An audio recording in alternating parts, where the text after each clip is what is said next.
Good morning, sir. Good morning.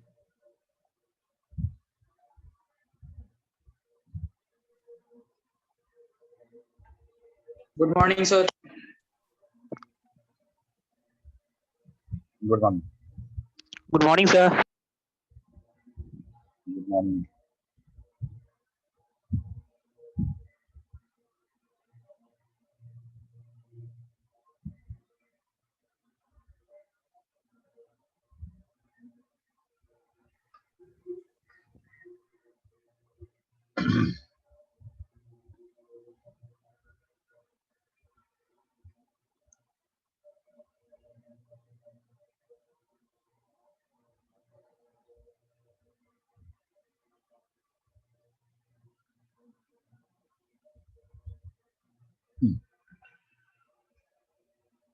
Okay.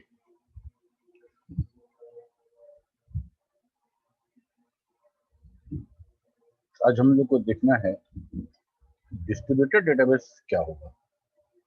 Distributed उसका counter part है centralize database. ठीक है, हम लोग इसके बारे में थोड़ा सा पढ़े हैं, अगर याद है किसी को तो बताओ। What is centralize database?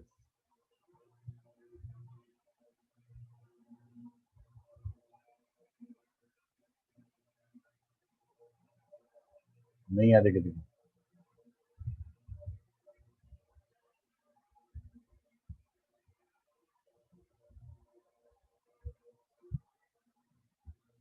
अच्छा, डिस्ट्रीब्यूट करने का क्या मतलब होता है? बांटना सर, बांटना, डिवाइड करना। हाँ, ये सही। Okay Ram Kumar, thank you. ठीक है, तभी हाँ, क्या बोले? डिस्ट्रीब्यूट का मतलब बांटना सर, बांटना। बांटना, एग्जैक्टली। किसी भी चीज के बारे में हम या तो वो ऑपरेटिंग सिस्टम की बात करें, या तो हम डेटाबेस की बात करें, या किसी सॉफ्टवेयर की बात करें। ये सॉफ्टवेयर की बात करें, हम अगर उसको डिस्ट्रीब्यूट कर रहे हैं, हम उसको डिस्ट्रीब्यूट कर रहे हैं तो मतलब उसको हम बांट रहे हैं, हम उसको बांट रहे हैं। यहाँ अगर हम कुछ खाने पीने का सामान अगर हम बांटें तो किसको बांटेंगे? जो खाएगा उसको बांटेंगे, है ना। जहां मेरा बांटने का मतलब है, तो ऑपरेटिंग सिस्टम की बात कर लो या हम डेटाबेस की बात कर लो, ऑलमोस्ट एक ही जैसा सिनेरियो है। अगर तुम डिस्ट्रीब्यूटेड ऑपरेटिंग सिस्टम पढ़े हो या जानते हो तो डिस्ट्रीब्यूटेड डेटाबेस समझने में बड़ी आसानी होगी। तो डिस्ट्रीब्यूटेड के पहले सेंट्रलाइज डेटाबेस समझते हैं क्या है।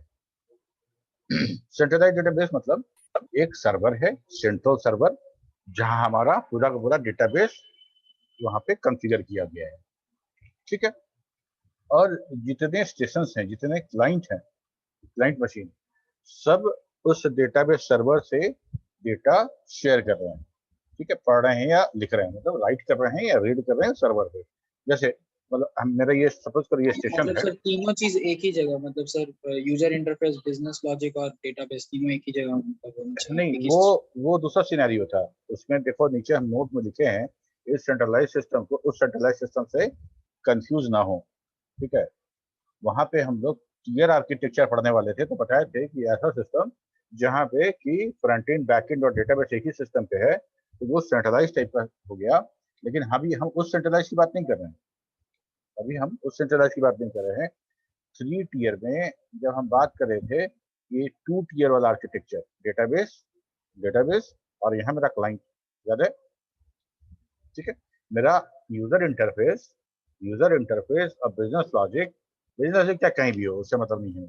बिजनेस लॉजिक या तो मेरे सिस्टम पे हो सकता है या तो वो भी रिमोट साइट पे हो सकता है। हम लोग कॉन्सेंट्रेट कर रहे हैं डेटाबेस पे। या तो डेटाबेस एक सिंगल डेडिकेटेड सर्वर पे सारा का सारा डेटाबेस रहेगा, या उसको हम अलग अलग सर्वर पे रखेंगे। ठीक है, मोर देन 3 टियर आर्किटेक्चर जब हम लोग बात किए थे, इस बारे में तुम लोग को हम आइडिया दिए थे कि हम 3 टियर से भी आगे बढ़ सकते हैं। 3 टियर से भी आगे बढ़ सकते हैं कब? जब अपने एप्लीकेशन का, मेरा जो एप्लीकेशन सॉफ्टवेयर जो है, एप्लीकेशन सर्वर को भी हम लोग डिप्लॉय कर सकते हैं एक से ज्यादा सर्वर पे, और डेटाबेस को भी डिप्लॉय कर सकते हैं एक से ज्यादा सर्वर पे। ठीक है, क्यों करेंगे, क्यों करेंगे? इसका जवाब, अगर मान लो एक डेटाबेस है, उसके साथ लाइंस डेटाबेस, लोड कम पड़ेगा सर्वर पे, इसलिए करना पड़ेगा। कैसे जी? लोड कम पड़ेगा सर, फास्टर हो जाएगा। ये एग्जैक्टली वही बात है सर लोड कम पड़ेगा। वही सेम एकदम जो तुम बोले हो, एकदम सही बोले हो। अब जैसे मान लो बड़ा सिंपल सा एग्जांपल लेते हैं कि तुम लोग बिग बाजार गए होगे। बिग बाजार में बिलिंग काउंटर कितना सारा रहता है? एक रहता है कि ढेर सारा रहता है?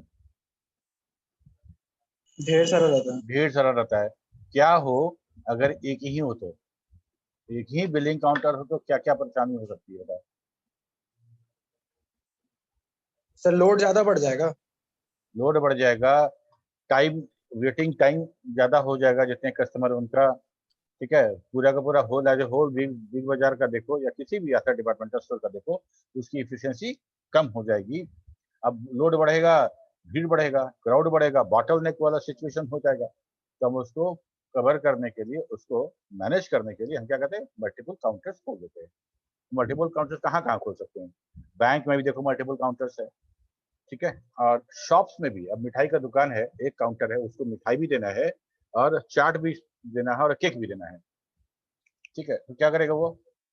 चाट का काउंटर अलग कर देगा, कन्फेक्शनर्स का अलग कर देगा, स्वीट्स का एक रहेगा, तो वहां पे सर्विस जल्दी हो जाएगा। यही डिस्ट्रीब्यूशन है, यही डिस्ट्रीब्यूशन है। हम अगर एक काम, एक काम किसी एक को, तुम्हारे में से किसी एक लड़के को हम सिलेक्ट करें और उसको सब काम दे दें। ठीक है, भाई तुम सीआर हो, तुमको ये भी करना है, ये भी करना है, ये भी करना है, ये भी करना है, तो बच्चा परेशान रहेगा। ठीक है, तो हम 2 सीआर बनाए, आधा काम इसको दे, आधा काम इसको दे, दोनों ठीक रहेगा। ठीक है, तो यही है डिस्ट्रीब्यूशन। हम डेटाबेस पे वही डिस्ट्रीब्यूशन करेंगे। सेंट्रलाइज्ड के बारे में समझेंगे कि सेंट्रलाइज क्या होता है। एक बार हम थोड़ा सा ब्रशअप कर देंगे सेंट्रलाइज सिस्टम के बारे में। उसके बाद हम लोग समझेंगे कि उसमें क्या क्या प्रॉब्लम हो सकता है, सेंट्रलाइज सिस्टम में क्या क्या दिक्कतें आती हैं, और उसको दिक्कत को दूर करने के लिए डिस्ट्रीब्यूटेड डेटाबेस मेरा इंटर हुआ और इसको इस्तेमाल करते हैं हम लोग, और इसमें कैसे कैसे हम डिस्ट्रीब्यूट करते हैं इसके बारे में डिटेल, बड़ा इंटरेस्टिंग है। ठीक है, तो there are two systems by which a database is connected to the client. One is centralized database system and second one is distributed database system. ठीक है, क्या क्या टॉपिक हम पढ़ेंगे? हमको इसमें पढ़ना है डिस्ट्रीब्यूटेड डेटाबेस का इंट्रोडक्शन देखेंगे, और इसके बाद हम लोग फीचर देखेंगे। इसके बाद कितना तरह का डीडीबी है, डिस्ट्रीब्यूटेड डेटाबेस कितने तरह का है वो देखेंगे। ठीक है, उसके बाद हम देखेंगे डेटा डिस्ट्रीब्यूशन करते कैसे, डेटा डिस्ट्रीब्यूशन करते कैसे हैं, डेटा स्टोर करने का क्या क्या टेक्निक है, और सबका डिसएडवांटेज एडवांटेज देखेंगे। ठीक है, इसके बाद 3 पॉइंट और है जिसके जिसके बेसिस पे हम डीडीबी को समझने की कोशिश करेंगे, और वो है कि उसमें कितनी ट्रांसपेरेंसी रहती है। ट्रांसपेरेंसी करने का मतलब, अगर हम किसी सिस्टम से, डेटाबेस से जुड़े हैं, ठीक है, तो हमको क्या पता चल रहा है। मतलब जैसे हम ऐसा मान लो कि हम गूगल सर्च कर रहे हैं, गूगल पे कुछ सर्च कर रहे हैं, गूगल पे कुछ इंफॉर्मेशन आ रहा है, तो क्या हमको ये पता है कि गूगल ने अपना सारा डेटा एक सर्वर पे रखा है या मल्टीपल सर्वर पे रखा हुआ है? हमको तो नहीं पता चल रहा है। हमको तो नहीं पता चल रहा है कि हम जैसे हम जो सर्च करते हैं हमको मिल जाता है। तो ये that is how much it is transparent to user. ठीक है, कंकरेंसी कंट्रोल, एक साथ साइमल्टेनियस ऑपरेशन जब होगा तब हम कैसे कंट्रोल करेंगे, और डेडलॉक वाली कंडीशन अगर आती है तो कैसे हैंडल करेंगे। इतना सारा टॉपिक है, इतना टॉपिक अगर हम पढ़ लेते हैं तो हमारा डिस्ट्रीब्यूटेड डेटाबेस हो जाएगा पक्का। ठीक है, तो पहले तो हम सेंट्रलाइज सिस्टम के बारे में समझें। सेंट्रलाइज सिस्टम मतलब एक डेटाबेस है जो सेंट्रल में है, मतलब राजा महाराजा टाइप का है, कि देश के राजा हैं, सारा का सारा पावर वहीं पे है, सबको वहीं आना पड़ेगा, वहीं से उसको सर्विस मिलेगी। वहीं से न्याय मिलेगा उसको। ठीक है, तो ये सेंट्रलाइज सिस्टम था, सेंट्रलाइज डेटाबेस था, एक डेटाबेस जो किसी भी ऑर्गेनाइजेशन का सेंट्रलाइज डेटाबेस एक सर्वर होगा और उस सर्वर से सारे के सारे क्लाइंट्स जुड़ेंगे और सारा प्रोसेसिंग डेटा का जो जितना भी क्यूरी होगा, जितना प्रोसेसिंग होगा वो सारा वहीं होगा। ठीक है, नॉर्मली हम इसमें ऐसे प्रोसेसिंग डेटा का जो फ्लो है वो स्लो हो सकता है, मतलब क्योंकि एक ही डेटाबेस है। एग्जैक्टली एकदम जाहिर सा बात होगा। मान लो हम देखो, जहां हम क्लाइंट सर्वर की बात करते हैं ना, ऑपरेटिंग सिस्टम तुम लोग पढ़े हो, यस सर, पढ़े हैं। ठीक है, तो उसे रिलेट करना। एक सिस्टम है, जैसे मेरा सिस्टम है, कोई ऑपरेटिंग सिस्टम इस पर रन हो रहा है और इसमें अगर 10 प्रोसेस रन कर रहे हैं, ठीक है, 10 प्रोसेस रन कर रहे हैं, उस 10 प्रोसेस को अगर हम वेटिंग रेडी क्यू में डालते हैं, रेडी क्यू में डालते हैं और राउंड रॉबिन हम कंसिडर कर रहे हैं, तो क्या होगा कि पहला प्रोसेस, दूसरा प्रोसेस, ऐसे करके 10 प्रोसेस है और एक टाइम स्लाइस होगा जब हम हर प्रोसेस को उतने टाइम के लिए एग्जीक्यूट कराएंगे, उसके बाद सस्पेंड करेंगे, फिर पंक्ति के लास्ट में उसको खड़ा कर देंगे, अब तुम जाओ पीछे। उसके बाद अलग अलग हर प्रोसेस को उतना टाइम स्लाइस के लिए एग्जीक्यूट कराएंगे और सबको फिर, तो पता चला 10 प्रोसेस को एग्जीक्यूट कराने के बाद सेम लाइन हमको दोबारा मिलेगा।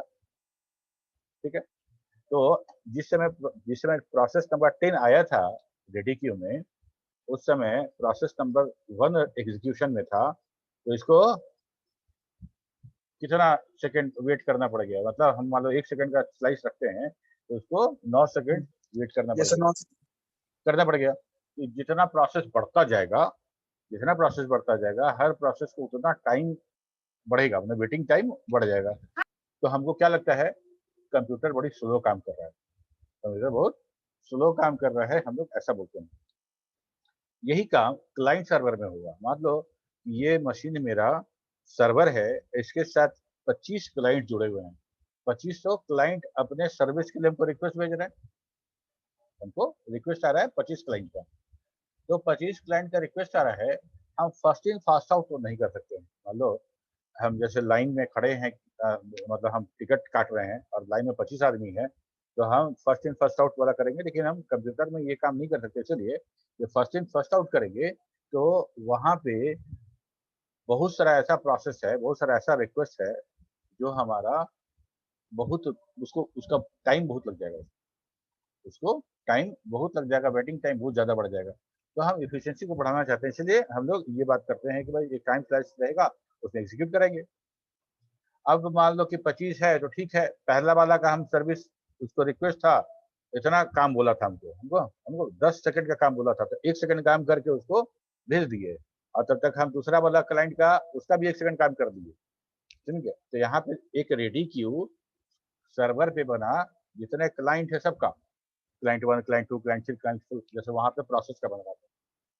अब ये नंबर ऑफ क्लाइंट बढ़ता चला जाए और हमारा प्रोसेसिंग स्पीड वैसा ही रहे, वो मेंटेन रहे, उसको हम उसके उसको भी तो हम चाहे तो बढ़ा सकते हैं, कॉन्फ़िगर कर सकते हैं, लेकिन उसको नहीं कर रहे हैं। तो क्या होगा, एक समय ऐसा आएगा कि लास्ट वाला जो प्रोसेस है, लास्ट वाला जो क्लाइंट का रिक्वेस्ट है, वहां तक पहुंचने में बहुत टाइम लग जाएगा, बहुत टाइम लग जाएगा। इसी को बोलते हैं बॉटलनेक सिचुएशन, बॉटलनेक सिचुएशन। ठीक है, ऐसा भी हो सकता है कि कभी कभी हमारा सिस्टम इतना सारा प्रोसेस खोल दो कि एकदम डेडलॉक वाली कंडीशन में चला जाता है, that is as slow as a deadlock.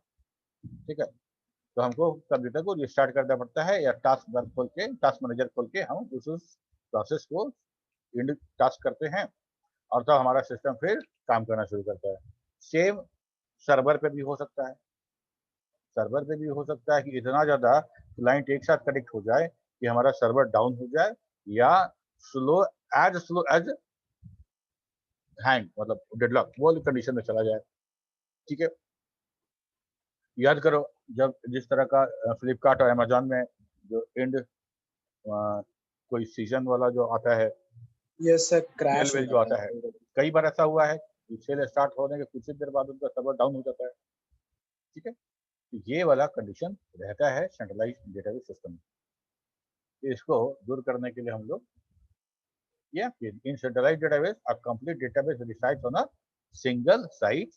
It is accessed by the many user. which has two major disadvantage.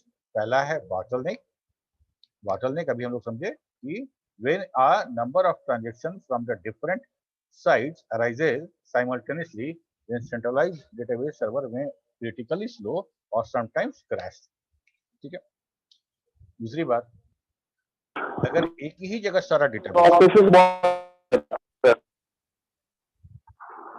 बोला क्या? सर।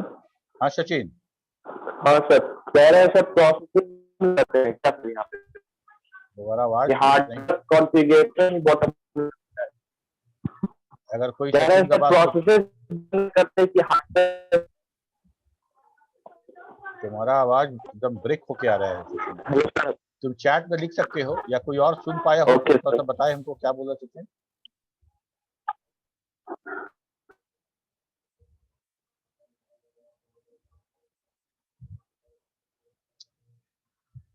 सचिन तुम्हारी आवाज नहीं सुन पाए हम।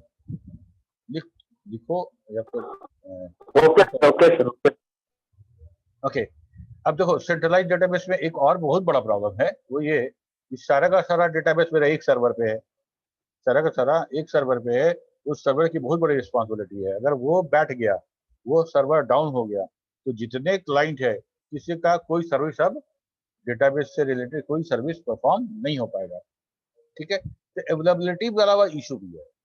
फॉल्ट टॉलरेंस बहुत कम है अगर हम सेंट्रलाइज डेटाबेस का इस्तेमाल करते हैं तो, because whole database reside on a single machine, then crashing the site will stop whole transactions. ठीक है। दो प्रॉब्लम था, bottleneck एंड अवेलेबिलिटी। तो अब यहाँ पे देखो तो हम लोग क्या किए कि हम लोग 3 सिस्टम लगा दिए, 3 सर्वर कर दिए। ठीक है। जो सर्वर था, इस सर्वर में जितना डेटा था उस डेटा को हम लोगों ने 3 भाग में बांट दिया। कैसे बांटेंगे बात करेंगे उसके बारे में। ऐसे समझो अभी रफली कि हम लोग उसने 3 भाग में सारे डेटाबेस को भाग बांट दिया और उसको अलग अलग साइट पे डिप्लॉय कर दिया। ठीक। ये जो हम लोग बांटने की बात कर रहे हैं, ये क्या हो सकता है कि इस डेटाबेस का सेम टू सेम रेप्लिका हो सकता है। ये दोनों सेम टू सेम है ना, सेम टू सेम रेप्लिका हो सकता है, या part of this database is kept on server number 2 and server number 3। समझ रहे हो क्या बोल रहे हैं? या तो ये सेम टू सेम रेप्लिका हो सकता है, जैसा डेटाबेस पहले पे था उसका ठीक एक कॉपी बना के दूसरे साइट पे रख दिए और तीसरे साइट पे रख दिए, चौथे साइट पे रख दिए, सेम टू सेम रेप्लिका। ठीक है। इससे क्या क्या फायदा हुआ कि अब ये 3 सिस्टम को ये संभालेगा, इसको अब यही 2 सिस्टम को संभालना है, इसको ये 3 सिस्टम संभालना है। तो हम ये कह सकते हैं ना कि बॉटलनेक वाला काम थोड़ा सा मेरा कम हो गया।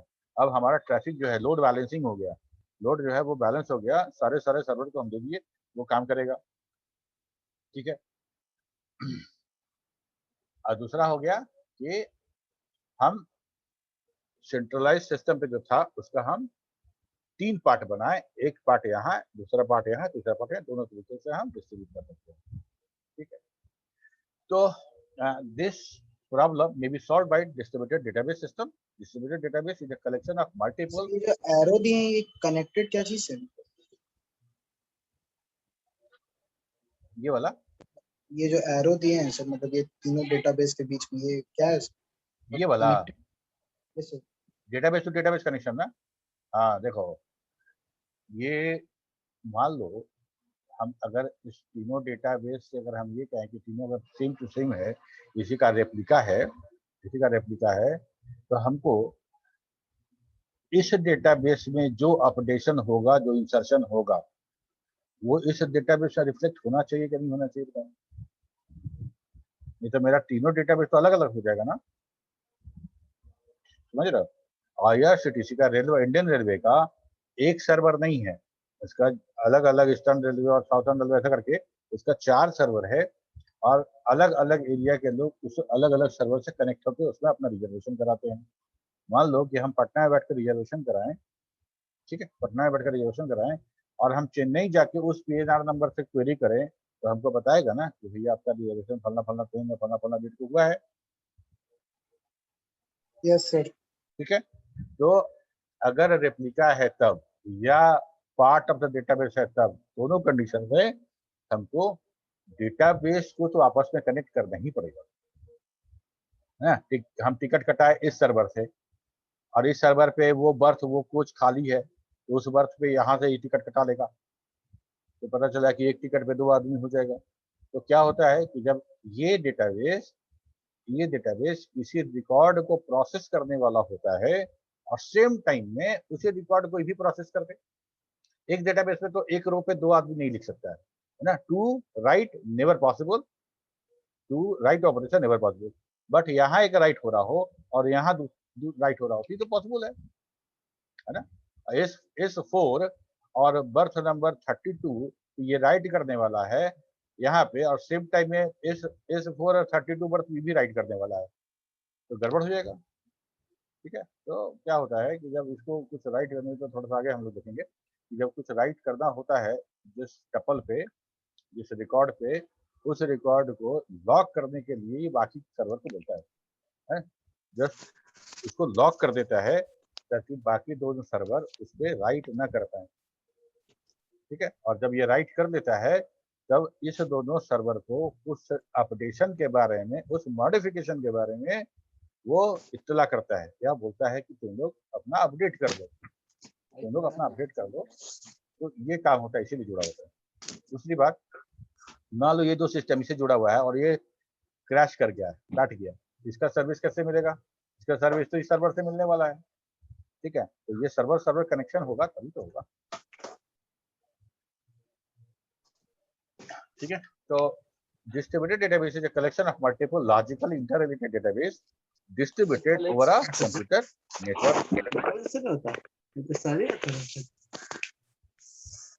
Distributed database management system is a software that manage a distributed database while making distribution transparent to the user. B231 हमारा आवाज आ रहा है जी, म्यूट करके बात करो तुम लोग। ठीक है, डिस्ट्रीब्यूटेड डेटाबेस मैनेजमेंट सिस्टम जो है एक सॉफ्टवेयर है, जैसे हम लोग अभी जो RDBMS की बात कर रहे हैं वो रिलेशनल डेटाबेस मैनेजमेंट सिस्टम है, और ये क्या करता है, डिस्ट्रीब्यूटेड डेटाबेस को मैनेज करने के लिए इस्तेमाल करता है जो यूजर को ट्रांसपेरेंट लगे। क्या क्या फीचर है डिस्ट्रीब्यूटेड डेटाबेस का? Data is stored at a number of sites, all the sites are connected by any mean मतलब वायरलेसली भी कनेक्ट हो सकता है और वायर्ड भी कनेक्शन हो सकता है। ठीक है, अगर मान लो सेम शहर में है, सेम बिल्डिंग में है तो वायर्ड हो सकता है, लेकिन हमको यहाँ से कनेक्शन, मेरा क्लाइंट यहाँ पे है और यूएस में हमारा सर्वर है, तो 4 जगह तो नहीं जाएंगे, किसी मीन से कनेक्ट कर सकते हैं। DDB is logically a single database. Single database कहने का मतलब अलग अलग डेटाबेस नहीं है, डेटाबेस एक ही है लेकिन वो distributed over the multiple server है। Data and distributed database is split into a number of fragments. Fragments can be replicated in the distributed system. Data at each site is under control of DBMS. DBMS at each site has its own right, that is, it can handle local application independently. समझ रहे हो? हम लोग बात कर रहे हैं कि डिस्ट्रीब्यूटेड डेटाबेस में जो हमारा डेटा है वो फ्रैगमेंट के रूप में बटा रहेगा, और ये फ्रैगमेंट इस सर्वर पे है, उस सर्वर पे भी हो सकता है। हम तो पता है पूरा का पूरा डेटाबेस रेप्लिकेट हो सकता है, तो फ्रैगमेंट क्यों नहीं होगा? ठीक है, मान लो ऐसा कोई टेबल है जिससे क्यूरी बहुत आ रहा है, उस टेबल को हम हर जगह रखेंगे। ठीक है, और हर साइट का मतलब जो 3 साइट रखे हैं, तो डेटाबेस मैनेजमेंट सिस्टम जो है, मतलब वो सॉफ्टवेयर है जो डेटा को कंट्रोल कर रहा है, जिसे हम क्यूरी कर रहे हैं, वो हर साइट का अलग अलग होगा, एक जगह तो होगा नहीं। मतलब समझो कि कहने का मतलब कि चारों, अगर मान लो 4 जगह हम सर्वर बना रहे हैं तो 4 जगह हम डेटाबेस लगा रहे हैं। ठीक है, और हर डेटाबेस अपना लोकल साइट के अंदर जो टेबल है वो उसके कंट्रोल में रहेगा। ठीक है, और इंडिपेंडेंटली कंट्रोल करेगा, उसको रिमोट साइट से मदद की आवश्यकता नहीं होगी। ठीक है, each DBMS in a distributed system must have at least one global application. कहने का मतलब ये है कि तीनों जो है एक ग्लोबल एप्लीकेशन के अंदर में रहेगा, तीनों अलग अलग एप्लीकेशन के लिए नहीं है, एक ग्लोबल एप्लीकेशन होगा। जैसे इंडियन रेलवे रख लो, गूगल रख लो, कोई ना कोई ग्लोबल एप्लीकेशन है उसके साथ। ठीक है, ये फीचर्स है हमारा डिस्ट्रीब्यूटेड डेटाबेस का। अब यहाँ पे बात करते हैं कि कितने तरह का होगा हमारा डेटाबेस, कितने तरह का होगा। तो हमारा डेटाबेस दो तरीके का है, एक तो है होमोजीनियस और दूसरा है हेट्रोजीनियस। हमारा जो डिस्ट्रीब्यूटेड डेटाबेस है वो दो तरह का है, homogeneous distributed database and heterogeneous database. यहाँ तक सबको क्लियर है ना? Yes sir. राहुल, गोलू, सब ठीक है? Juhi? Yes sir. Good. Homogeneous और हेट्रोजीनियस, ठीक। हम लोग ये जो दो तरीका है, इस दोनों तरीकों को यूज करके हम डिस्ट्रीब्यूट करते हैं। होमोजीनियस क्या है? कहाँ से आवाज आ रहा है?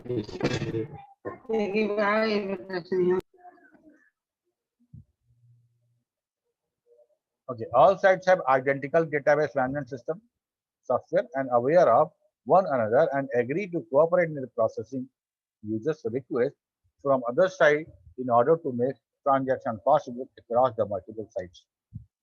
सोच के देखो, अगर हम डेटाबेस बना रहे हैं और डेटाबेस में हम मल्टीपल साइट्स पे हम अलग अलग डेटा रख रहे हैं, अलग अलग डेटा रख रहे हैं, और सारे डेटाबेस का जो ग्लोबल एप्लीकेशन है वो मेरे ऑर्गेनाइजेशन का है, या बोलो कि मेरे ऑर्गेनाइजेशन का ही सारा डेटाबेस है। ठीक है, तो हम क्या करेंगे? ऐसा तो नहीं कर सकते ना कि हम आधा डेटा हम रखेंगे यहाँ पे किसी और डेटाबेस रिक्वेस्ट पे, और वहाँ कोई और रखेंगे। मतलब यहाँ पे यहाँ का जो डेटाबेस वो ओरेकल में है और उस साइट का जो डेटाबेस है एसक्यूएल सर्वर में रख दें और वहाँ वाला माई एसक्यूएल में रख दें। ठीक है, तो ऐसा नहीं करेंगे। ऐसा कर सकते हैं, लेकिन होमोजेनियस डेटाबेस के अनुसार वो सारा का सारा डेटाबेस आइडेंटिकल होना चाहिए। आइडेंटिकल होगा तो क्या फायदा होगा? ये फायदा होगा कि अगर हम इस सर्वर से कनेक्टेड हैं और हमको जो टेबल से क्यूरी करना है वो टेबल या पर्टिकुलर वो डेटा कहीं और डिस्ट्रीब्यूट किया हुआ है, यहाँ नहीं है, यहाँ नहीं है, तब हम जैसे ही इसको रिक्वेस्ट करेंगे अपने सर्वर को कि भैया इस टेबल से ये वाला डेटा निकालिए, है ना, रोल नंबर जो है 35 का हमको इंफॉर्मेशन देखना है। ठीक है, तो ये डेटाबेस बोलेगा कि भाई ये इंफॉर्मेशन तो मेरे पास नहीं है, वो जिस सर्वर के पास होगा उस सर्वर से वो बोलेगा कि भाई रोल नंबर 35 को का इंफॉर्मेशन हमको दो। ठीक है, और तब वो इंफॉर्मेशन हमको मिलेगा, उससे दूसरे सर्वर से हमको मिलेगा। तो ये हमारा होमोजीनियस, जिसमें सारे डेटाबेस जितना जगह हम डिप्लॉय करेंगे सारा आइडेंटिकल होगा, सारा आइडेंटिकल होगा, और हर सर्वर दूसरे सर्वर को कोऑपरेट करेगा उसके क्यूरी प्रोसेसिंग में, जो भी ट्रांजैक्शन होगा उसमें उसको मदद करेगा। ठीक है, और इसका जस्ट उल्टा हेट्रोजीनियस हो जाता है। हेट्रोजीनियस डेटाबेस जो है वो डिफरेंट साइट में use different schemas and different database management system software. The site may not be aware of one another and they may provide only limited facility for the cooperation in the transaction processing. We will concentrate on homogeneous distributed database. ठीक है, ये हमारा heterogeneous database हो गया। ठीक, हम लोग के सिलेबस में ये नहीं है, हम लोग को होमोजेनियस डेटाबेस ही पढ़ना है। हेट्रोजीनियस को एक बार समझते हैं बढ़िया से। हेट्रोजीनियस मतलब अगर हम ये बात करें कि अगर डेटा मेरे ऑर्गेनाइजेशन का एक डेटाबेस है, ठीक है, और इसका एक कुछ पोर्शन हमारा और है जो हम बीच बीच में कनेक्ट करके हम प्रोसेसिंग करते हैं। तो हम कह रहे हैं कि हेट्रोजीनियस डेटाबेस वैसे डेटाबेस को बोल रहे हैं जो आइडेंटिकल नहीं होगा। जब आइडेंटिकल नहीं होगा तो ये मेरा जो मैनेजमेंट सिस्टम है, मतलब सॉफ्टवेयर है ओरेकल का, वो एसक्यूएल सर्वर वाला प्रोसेसिंग कैसे करेगा? मतलब दोनों एक दूसरे के प्रोसेसिंग में कोऑपरेट भी नहीं कर पाएगा। कुछ फैसिलिटी, कुछ वेरी लिमिटेड फैसिलिटी वो दे सकता है। जैसे हम कुछ क्यूरी करेंगे, वो क्यूरी ट्रांसलेट होके वो उस डीबीएमएस सॉफ्टवेयर के अनुसार ट्रांसलेट हो जाएगा और हमको वो इंफॉर्मेशन मिल सकता है, लेकिन लिमिटेड। ठीक है, कैसे कैसे हो सकता है? जैसे मान लो हम बैंक में पैन नंबर दिए हैं, तो पैन हमारे डेटाबेस में, हमारे जो अकाउंट डेटाबेस में पैन नंबर और आधार कार्ड का इंफॉर्मेशन बैंक के पास है। बैंक जब चाहे तब वो आधार कार्ड को यूज करके इंडियन गवर्नमेंट से वो सारा का सारा इंफॉर्मेशन मांग सकता है जो आधार उसके पास मेरे आधार कार्ड के अनुसार रखा हुआ है। तो समझने के लिए बैंक का जो जितना भी बैंक का सॉफ्टवेयर है, बैंक का डेटाबेस है, वो यूज कर रहा है एसक्यूएल सर्वर, और गवर्नमेंट डेटाबेस वो है MySQL। अलग अलग है, दोनों अलग अलग है बिल्कुल।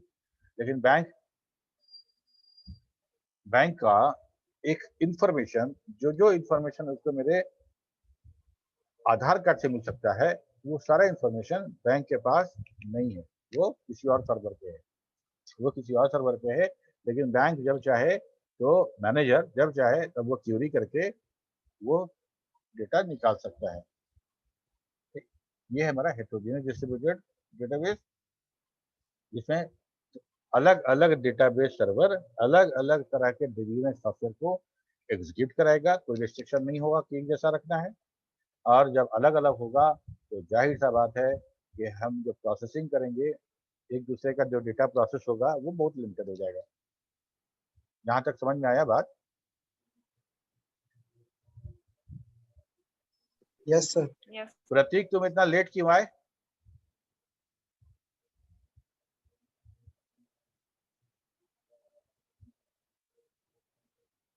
प्रतीक ये आया है, खाली ऐसे ही लॉगिन करके छोड़ दिया कि आया भी है सब?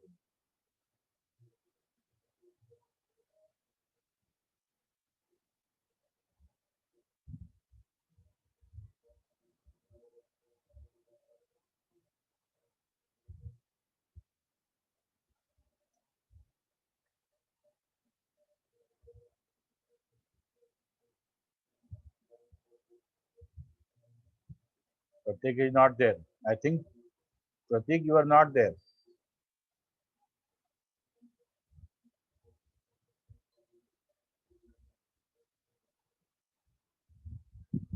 Priyanka, B135.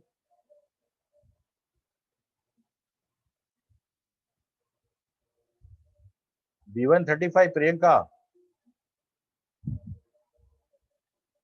Yes, sir. Okay. 38 Sneha Kumari. B238 Sneha.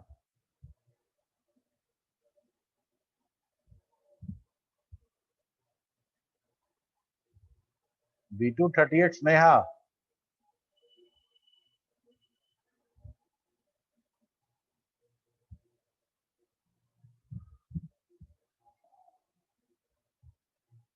Rahul Bardwal.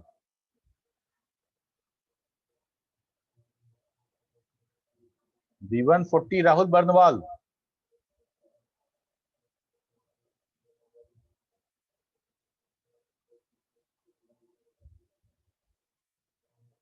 B1 Rahul 40.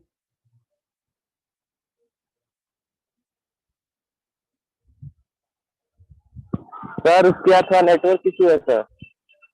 किसके बोल रहा है सर राहुल जिसके साथ नेटवर्क इशू है वो बोलने पे ये अपना म्यूट तो अनम्यूट करेगा ना कम से कम। क्या अनम्यूट हो कर दे में दिक्कत है नेटवर्क का? हैंड रेज कर सकता है, अनम्यूट कर सकता है, चैट कर सकता है। एकदम रिस्पॉन्ड नहीं करोगे तो फिर तो डाउनलोड करना होता है तो नेटवर्क इशू रहता है, तो बोल दे रहे सर। नहीं कुछ तो अनम्यूट करोगे ना। मेरा जैसे अब नाम देना है, अनम्यूट करोगे। अगर तुम कुछ बोले और हम रिस्पॉन्ड नहीं किए, मतलब हम सुन नहीं पा रहे हैं, तो हैंड रेज कर दोगे, कुछ करोगे, मतलब तुम उस साइड हो। या तो वीडियो ऑन करो, नहीं हो तो हमको इस बात का एहसास दिलाओ, इस बात का विश्वास दिलाओ। तुम लॉग इन करके मोबाइल घर में टेबल पर रख के घूम तो नहीं रहे हो, ठीक है? और हम यहाँ पागल की तरह बकबक किए जा रहे हैं, ऐसा नहीं होना चाहिए। हमको जब ये एहसास हो जाएगा कि तुम उधर सुन नहीं रहा है कोई, तो हमको पढ़ाने में इंटरेस्ट थोड़ा कम हो जाएगा, ठीक है? तो इसलिए या तो तुम लोग हमको वो फील कराओ कि हाँ सर हम लोग सुन रहे हैं, या तो क्लास खत्म होते होते तक लोग इंटर करते रहते हैं, बता किसी का वीडियो ऑन नहीं रहता है, वीडियो किसी का ऑन नहीं है और आवाज देंगे तो बोलोगे नहीं, तो फिर इसके लिए तो हम कुछ नहीं कर सकते हैं। पर कुछ तो पैरामीटर होना चाहिए ना, ताकि ये पता चले कि कौन क्लास कर रहा है नहीं कर रहा है।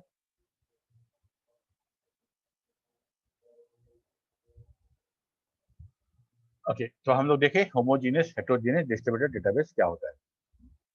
ओके, हम लोग को हेटेरोजीनियस नहीं पढ़ना है, ये बहुत एडवांस चीज है।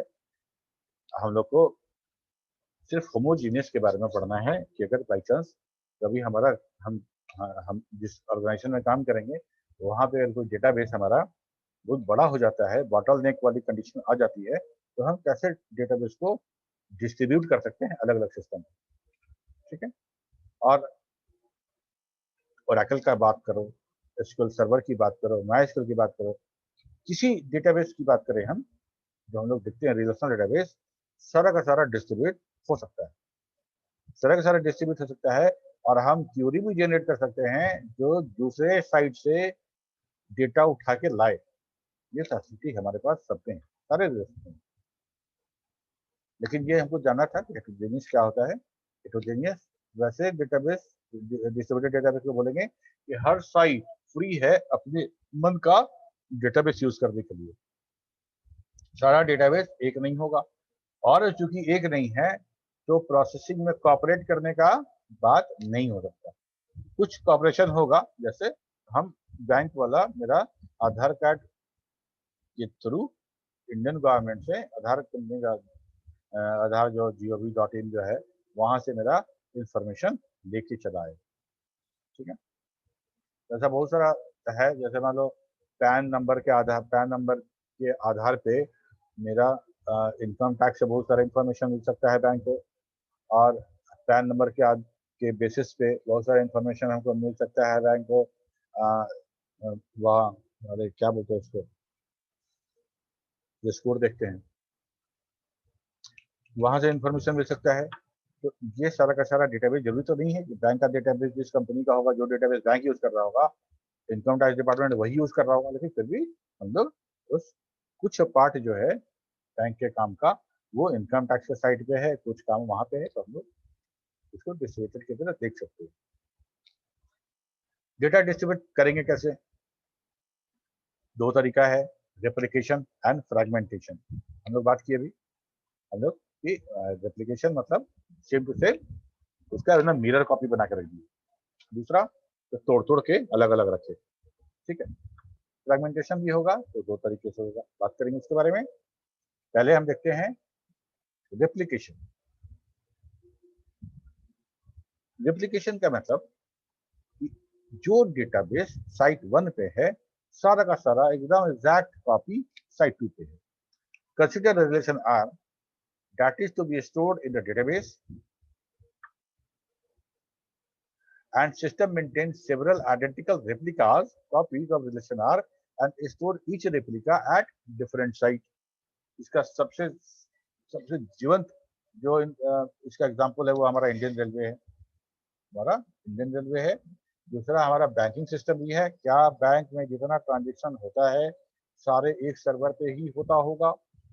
I am not sure, but अगर लॉजिकली देखो तो हमको ये लगता है कि एक सर्वर पे संभव नहीं है, बैंक के बारे में श्योर तो नहीं है, लेकिन वो भी डिस्ट्रीब्यूटेड ही होता होगा, तभी इतना ज्यादा ट्रांजेक्शन। क्योंकि आजकल सब जगह ऑनलाइन ट्रांजेक्शन हो रहा है। इवन तुम बैंक में पैसा जमा करते हो तो बैंक वाला भी जो जमा करता है वो भी कोर बैंकिंग के थ्रू उसी तरह से जमा होता है। ऐसा नहीं कि वो अपना लोकल सिस्टम में अपडेट करता है। सारा का सारा वो मेरा जो रिमोट लोकेशन है जहाँ पे हमारा सारा का सारा डेटा बैंक रखा होगा वही होगा। बैंक में जो बैठ के बैंक फिजिकली वहां जाके ब्रांच में जाके तुम करोगे तभी वो काम वही करेगा। ठीक है जी। और हम अगर घर से बैठ के ट्रांजेक्शन करते हैं सेम काम होगा। तो किसी भी पॉइंट ऑफ टाइम पे इतना नंबर ऑफ ट्रांजेक्शन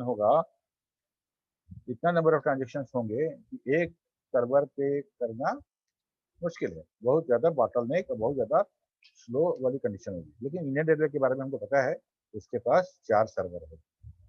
ठीक है, और चारों सर्वर में सेम टू सेम डेटा रखा हुआ है, ये हम बोलते हैं replica copy. In the most extreme case, we have full replication in which a copy is stored in the every site in the system.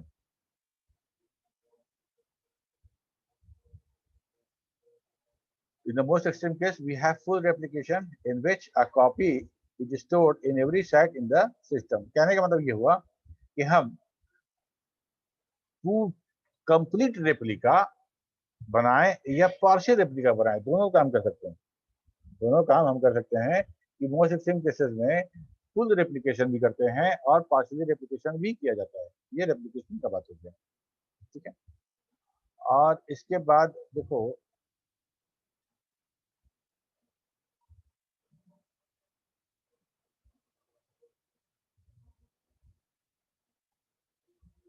so a database may be strictly partitioned when no replica are allowed, fully redundant when complete database copies are distributed at all sites, partially redundant when only certain fragments are replicated.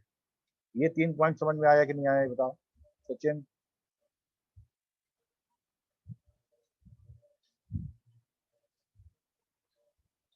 ये 3 point समझ में आई? Strictly partition, हाँ हाँ बोलो राम कुमार।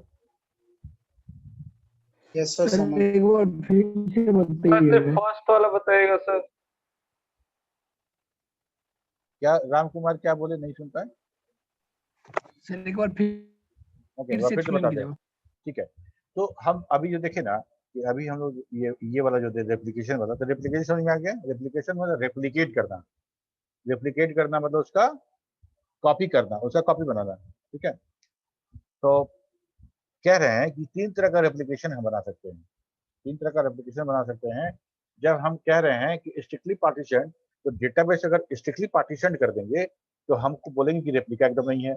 अगर मेरा हमारा table में अगर 100 टेबल है तो हम बोलेंगे कि भाई 30 टेबल यहाँ रखो और 30 टेबल वहाँ रखो और बाकी बचा 40 टेबल वहाँ रख दो, ठीक है। एकदम रेप्लिका नहीं है। मेरे पास कुछ और टेबल है, वहाँ पे कुछ और टेबल है, वहाँ कुछ और टेबल है। हम जब क्यूरी करेंगे अपने सर्वर से, ठीक है, तो इसके पास जो टेबल है उसका क्यूरी का रिपोर्ट यही दे देगा बना के हमको, ये हमको प्रोसेस करके दे देगा। लेकिन अगर मान लो हम ऐसा क्यूरी लिख रहे हैं जिसमें उस सर्वर का टेबल उसमें शामिल है, तो ये सर्वर उस सर्वर से रिक्वेस्ट करेगा इंफॉर्मेशन जो हम मांग रहे थे, तो वो वहां से हमको मिलेगा। हमको नहीं पता चलेगा कि हमको किसी और सर्वर से हमको इंफॉर्मेशन दिया जा रहा है। हम जिस सर्वर से कनेक्टेड हैं उसी को रिक्वेस्ट करेंगे, हम जिस सर्वर से कनेक्टेड हैं उसको रिक्वेस्ट करेंगे और जो वहां पे है टेबल उसका प्रोसेसिंग वहीं लोकली हो जाएगा और जो वहां नहीं है तो दूसरे सर्वर से होगा प्रोसेस, ठीक है। यही ना अवेलेबिलिटी, यही ना था कि मान लो एक सर्वर खराब हो जाता था तो सारा का सारा डेटाबेस बैठ जाता था। लेकिन जब हम 30 और 40 ऐसे बढ़ दिए तो कोई एक सर्वर खराब होगा तो मेरा बाकी टेबल तो मेरा ट्रांजेक्शन परफॉर्म करेगा पार्शियली में। अगर हम फुली रिडंडेंट कर देते हैं तो कोई सर्वर अगर मेरा खराब होता है कुछ टाइम के लिए तो हमारा पूरा का पूरा सर्विस कोई दूसरा दे सकता है, ठीक है। तो ये होगा स्ट्रिक्टली पार्टीशन, यहाँ पे रेप्लिका एकदम नहीं होगा। फुली रिडंडेंट मतलब कंप्लीट इसी का कॉपी है ना, राइटिकली कॉपी या पेस्ट, वैसा वाला कॉपी पेस्ट तो हम कर दिए। तो यहाँ जो 100 टेबल यहाँ है एग्जैक्टली 100 टेबल वहाँ भी है, 100 टेबल वहाँ भी है, तीनों जगह है। तो हम जो रिक्वेस्ट कर रहे हैं हमको सफिशिएंटली हमको मिल जा रहा है। लेकिन सपोज करो कि क्या है कुछ ऐसा बाढ़ जैसा आ गया रिक्वेस्ट का, ये सर्वर बॉटलनेक की कंडीशन में पहुंच रहा है, ठीक है। तो ये क्या करेगा कि कुछ रिक्वेस्ट को दूसरे सर्वर पे भेज देगा, तो सेम टेबल वहां भी है, वहां से हमको प्रोसेसिंग करके डेटा वापस मिल जाएगा। अगर कुछ ऐसा प्रोसेसिंग तुम कर रहे हो कि डेटाबेस के अंदर कुछ चेंज कर रहे हो मतलब नया रिकॉर्ड जोड़ रहे हो, इंसर्ट कर रहे हो या पहले से उसको अपडेट कर रहे हो, वैसा कुछ अगर हम काम कर रहे हैं तो ये डेटाबेस फुली रिडंडेंट में या पार्शियल रिडंडेंट में भी अगर वो डेटाबेस का कॉपी रखा गया है तो वो अगले अलग डेटाबेस को बताएगा कि भाई ये स्टूडेंट डेटाबेस में एक नया लड़का ऐड हुआ है, तुम लोग भी ऐड कर दो, ठीक है। नया लड़का ऐड हुआ है, तुम लोग भी ऐड कर दो, उसका ये डिटेल है। ये डेटाबेस उसको भी अपडेट कर देगा, ये डेटाबेस उसको भी अपडेट कर देगा। और वहां कुछ होगा तो यही का वो भी करेगा, वो भी इसको अपडेट करेगा, अपडेट करेगा। तब तो रेप्लिका का मतलब है ना, तब तो हम बोलेंगे कि फुली रिडंडेंट है। आज रिडंडेंट है, हम 10 डेटा हम जोड़े, वो वहां नहीं गया, वो 10 डेटा जोड़ा यहाँ नहीं आया, तो रिडंडेंसी तो खत्म हो गया। तब उस 10 डेटा के लिए हम अगर यहाँ पे अगर क्यूरी करते हैं तो हमको तो रिपोर्ट नहीं मिलेगा, यहाँ हमको वहीं जाना पड़ेगा।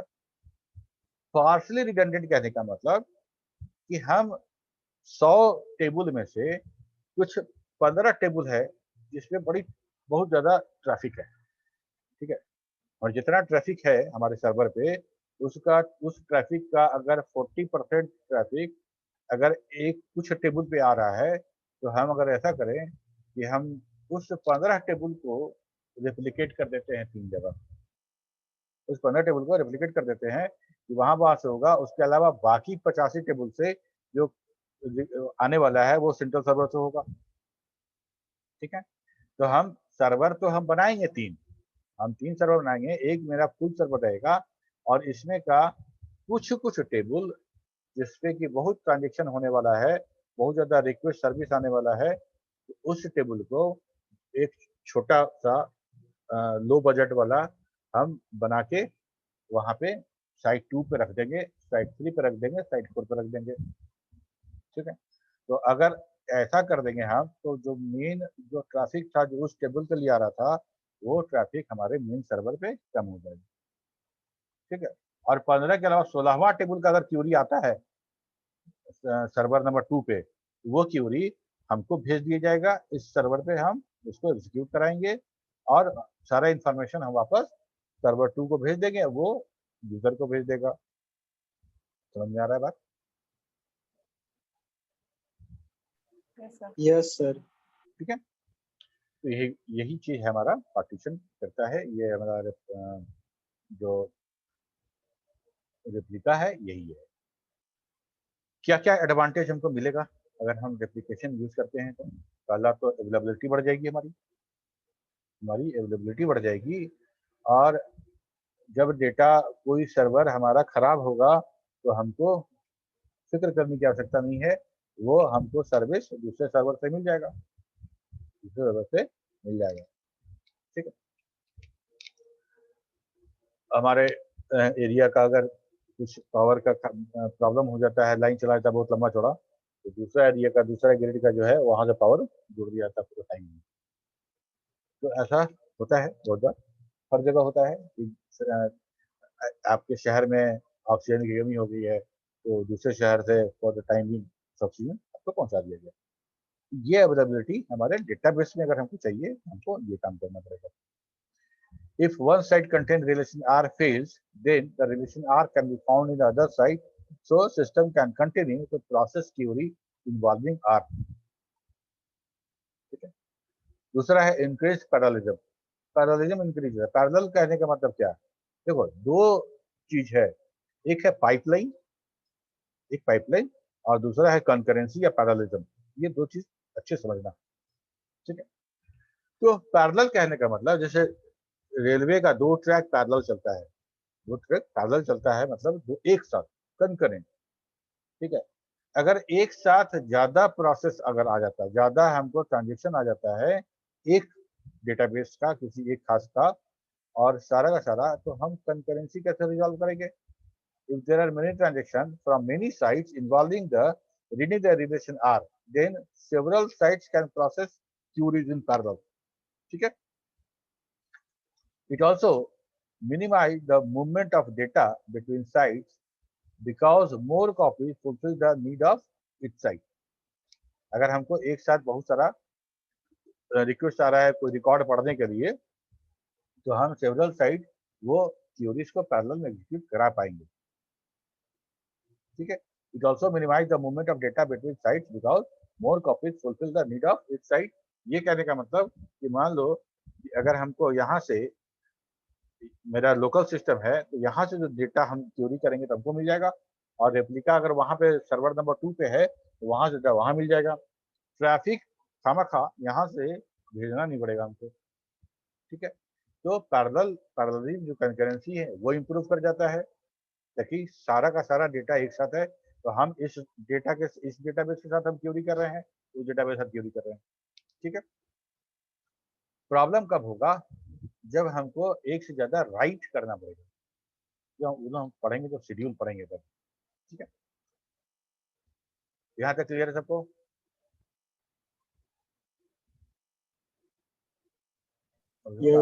अभी भी क्लास खत्म होने को है और नमन और कुंदन कुमार अभी लॉग इन कर रहे हैं, बताओ। और सिद्धार्थ राज,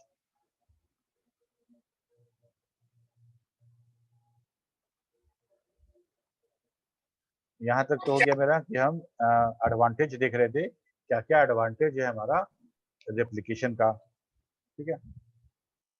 उसके बाद डिसएडवांटेज भी कुछ होगा, एडवांटेज है तो डिसएडवांटेज भी होगा। Since there are replicas of each relation, मतलब table, the system must ensure that all replicas of relation are consistent. इसका क्या मतलब, सूर्य रंजन तुम बताओ। सारा रेप्लिकास कंसिस्टेंट होना चाहिए, इसका क्या मतलब?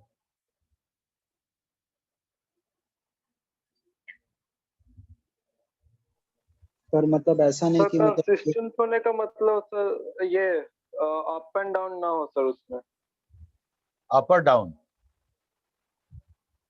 मतलब अप एंड डाउन ना हो, मतलब रेगुलर हो, कंसिस्टेंट। आशीष तुम कुछ बोल रहे थे? सर कंसिस्टेंट मतलब कि सर मतलब कि हर एक सर्वर में कंसिस्टेंट होना चाहिए, मतलब कि ऐसा नहीं कि एक सर्वर में हुआ तो सर दूसरे सर्वर में नहीं होना चाहिए, मतलब तीनों में होना चाहिए, 3 है तो 3, 4 है तो 4। बिल्कुल, अभी हम लोग वही बात की, जो मॉडिफिकेशन तीनों मिरर कॉपी है, समझो। अगर हम फुल्ली रेप्लिकेशन की बात कर रहे हैं तो तीनों एकदम एग्जैक्ट मिरर कॉपी है। तो आज मिरर कॉपी है, कल नहीं रहेगा, कल भी रहेगा, परसों भी रहेगा, हमेशा रहेगा। ये कब होगा? तो जो सर्वर जिस क्लाइंट से जुड़ा हुआ है, वो क्लाइंट जो भी चेंज डेटाबेस में करे, वो चेंज रिफ्लेक्ट होना चाहिए बाकी डेटाबेस में भी, वो चेंज बाकी डेटाबेस में रिफ्लेक्ट होना चाहिए। तो ये सर्वर टू सर्वर ट्रैफिक बढ़ाएगा कि नहीं बढ़ाएगा, बताओ। ऐसा कोई ट्रांजेक्शन तो हो नहीं सकता है, ऐसा कोई ट्रांजेक्शन तो हो ही नहीं सकता है जिसमें हम डेटाबेस में कुछ ना कुछ चेंज ना कर रहे हो। हम 1 रुपया भी विड्रॉ करते हैं तो डेटाबेस में, बैंक के डेटाबेस में चेंज हो जाता है, बैंक के डेटाबेस में चेंज हो जाता है। एक रिजर्वेशन हम कराते हैं, वो एक डेटाबेस में, एक रिजर्वेशन में एक चेंज कर देता है। तो हर चेंज, हर ट्रांजेक्शन, हर मॉडिफिकेशन वो क्या करेगा कि डेटाबेस टू डेटाबेस का कम्युनिकेशन बढ़ेगा, ठीक है। वो इंश्योर करने में वो चीज है। एक डेटाबेस हमारा मान लो कि दिल्ली में है और दूसरा डेटाबेस जो है हमारा वो चेन्नई में है, और दिल्ली वाले लोग, दिल्ली और नॉर्थ इंडिया, दिल्ली वाले सर्वर से टिकट कटा रहे हैं और साउथ इंडिया के लोग चेन्नई वाले सर्वर से टिकट कटा रहे हैं। तो जितना टिकट कट रहा है साउथ इंडिया में, वो सारा डेटा यहाँ पे अपडेट होगा और सारा टिकट जो यहाँ कट रहा है वो वहाँ अपडेट होगा। ये जो अपडेशन है वो हमारा एक डिसएडवांटेज के रूप में इसको समझ सकते हैं, ठीक है। अगर ये अपडेशन अगर फेल हुआ, सेम टाइम में नहीं हुआ, तो प्रॉब्लम हो सकती है। It means if one of the replica is updated, this update must be done on all replicas at all sites. This result in increased overhead. यही हमारा डिसएडवांटेज है। वैसे कोई बहुत बड़ा इंपॉर्टेंट डिसएडवांटेज नहीं है हमको, तो ये तो करना ही पड़ेगा क्योंकि सर्वर सर्वर के बीच की बात है। तो खैर डिसएडवांटेज हो गया ये। इसके बाद हम लोग बात करेंगे फ्रैगमेंटेशन। हम लोग अभी फ्रैगमेंटेशन की बात करें या क्लास रहने दे? टाइम हो गया मुझे लगता है। सर रहने दीजिए सर, नेक्स्ट क्लास में कर दीजिएगा यहाँ से। यस सर, रहने दीजिए सर, नेक्स्ट क्लास में। ठीक है, तो हम लोग बात करेंगे नेक्स्ट क्लास में फ्रैगमेंटेशन के बारे में। और ये कम्युनिकेट कर देना सबको, ये रैंडमली हम किसी का नाम लेंगे ये जानने के लिए कोई है कि नहीं है। जो कुछ बच्चे हैं जो रेगुलर हैं उनके बारे में हम लोग कोई शिकायत नहीं है, लेकिन सबके बारे में देखना है। और इतना ऐसा नहीं होना चाहिए कि क्लास शुरू होने के आधा घंटा 45 मिनट बाद भी हमको लॉगिन नहीं करता, और हम उसको बार्ड नहीं कर सकते हैं। हमको उसको एक्सेप्ट इसलिए करना पड़ता है कि हमको ये नहीं पता है कि डिस्कनेक्ट हो गया है और अभी आ रहा है या सच में अभी आ रहा है, समझ रहे हो। इस कंफ्यूजन में हमको उसको एक्सेप्ट करना पड़ता है। बहुत बार ऐसा होता है ना कि तुम क्लास कर रहे हो और नेटवर्क इश्यू है, एकाएक पता चला कि तुम डिस्कनेक्ट हो गए, तुम फिर से रिक्वेस्ट आ रहा तुम्हारा। यही कारण है कि हम मीटिंग जो क्लास का है वो लॉक नहीं कर पाते हैं। लॉक कर देंगे तो क्या होगा, जैसे मान लो अभी सचिन कई बार लॉग आउट हो गया था पिछले क्लास में, आज के क्लास से भी कुछ लोग लॉग आउट बार बार हो जा रहे थे, लॉग इन कर रहे थे। ये वाला बात है इसलिए। और कैमरा ऑन करोगे नहीं डेटा सोच के, तो वैसा ठीक है, उसका कुछ उपाय हो रहा है ताकि तुम कैमरा ऑन करके कम डेटा में कैमरा ऑन करके क्लास कर सको, डेटा कम कर सको। इसकी व्यवस्था भी हो रही है। तुम लोग सिर्फ इंश्योर कर दो तुम्हारे पास image.in डोमेन का ईमेल आईडी हो। ठीक है, एनीथिंग एल्स? कोई सवाल हो तो पूछो।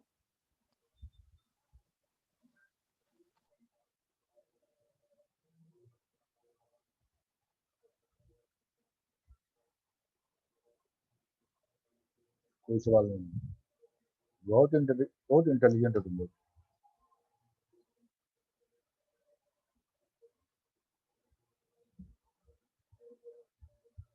ओके, B234 सेड अपना डीपी बदलिए, आप पहले भी बोले हैं।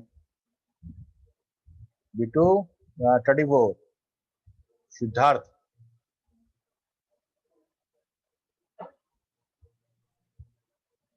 Yes sir. डीपी बदलो ना, अच्छा डीपी अपना लगाओ ना।